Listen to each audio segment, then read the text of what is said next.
শীঘ্রই বিজেপি জোট সরকার থেকে সমর্থন প্রত্যাহারের হুঁশিয়ারি দিয়েছে তিপ্রা মথা। আগামী 20 জুলাই দিল্লিতে স্বরাষ্ট্রমন্ত্রীর সাথে বৈঠকের পর এই ব্যাপারে আনুষ্ঠানিক ঘোষণা দেওয়া হবে। আজ সাংবাদিক সম্মেলনে তিপ্রা মথার বিধায়ক রঞ্জিত দেববর্মা জোট সরকার থেকে সমর্থন প্রত্যাহারের কথা জানান।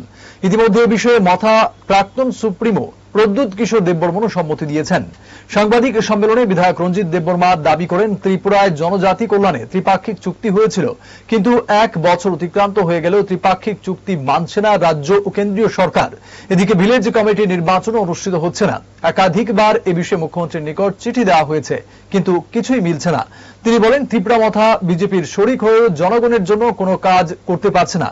তাহলে শরিক দলে থাকার দরকার রয়েছে তিপ্রা মথার, এমনটা মনে হচ্ছে না। তার দাবি, তিপ্রা মথার জনগণের প্রতি দায়িত্ব ও কর্তব্য রয়েছে। মন্ত্রিত্বের লোভে মথার কোনো নেতৃত্ব বিজেপির সঙ্গে জোট বাঁধেনি, কিন্তু শরিক দলে থেকে কোনো ফায়দা হচ্ছে না। আগামী 20 জুলাই দিল্লিতে স্বরাষ্ট্রমন্ত্রীর সাথে বৈঠকের পর সমর্থন প্রত্যাহারের ব্যাপারে আনুষ্ঠানিকভাবে ঘোষণা দেওয়া হবে বলে জানান তিনি।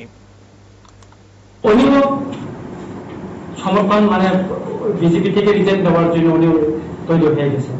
আমরা মোটামুটি রেডি এবং সম্ভবত যদি আমাদের হয় এই জুলাইয়ের 20 তারিখের ভিতরে হয়তো দিল্লিতে উচ্চ পর্যায়ে আমাদের একটা মিটিং হওয়ার সম্ভাবনা বেশি আছে। আর মহারাজের সঙ্গে আমি 9 তারিখে দিল্লি চলে যাচ্ছি। তারপরে 1 বছর এখানে সরকারের সঙ্গে আমাদের ত্রিপাক্ষিক চুক্তির পরে আমরা করেছি, কথা বলেছি, অনেকবার মিটিং হয়েছে, জয়েন্ট ওয়ার্কিং গ্রুপের মিটিং আমি নিজেও গিয়েছি। করছে না, কিছুই হচ্ছে না। ত্রিপুরাতেও যে হচ্ছে, এখানে তো কিছু করছে না। আমরা বারবার মাননীয় মুখ্যমন্ত্রীর সঙ্গে দেখা করেছি বিভিন্ন বিষয়ে, কিন্তু কিছুই হচ্ছে না। তাহলে আপনি সরকারের থাকার কি অর্থ আছে? আপনারা বলুন, ত্রিপাক্ষিক চুক্তি 1 বছর হয়ে গেল, বেশি ইলেকশন হইতেছে না। এখানে 125 অ্যামেন্ডমেন্ট বিল করে এডিসির হাতে ক্ষমতা পাঠানোর কথা, দেওয়ার কথা, এটা আমার কথা না। 2018 এবং 2023 বিধানসভার যে নির্বাচনের যে ম্যানিফেস্টো, বিজেপির ম্যানিফেস্টো, সেখানে আছে। সেটা আজকে সংসদে তুলে তার বিল পাস করছেন। এটা শুধু ত্রিপুরার জন্য না, 125 অ্যামেন্ডমেন্ট বিলটা ওইটা উত্তর পূর্বাঞ্চলে 10টা এডিসির জন্য, এটাও তো করছে না।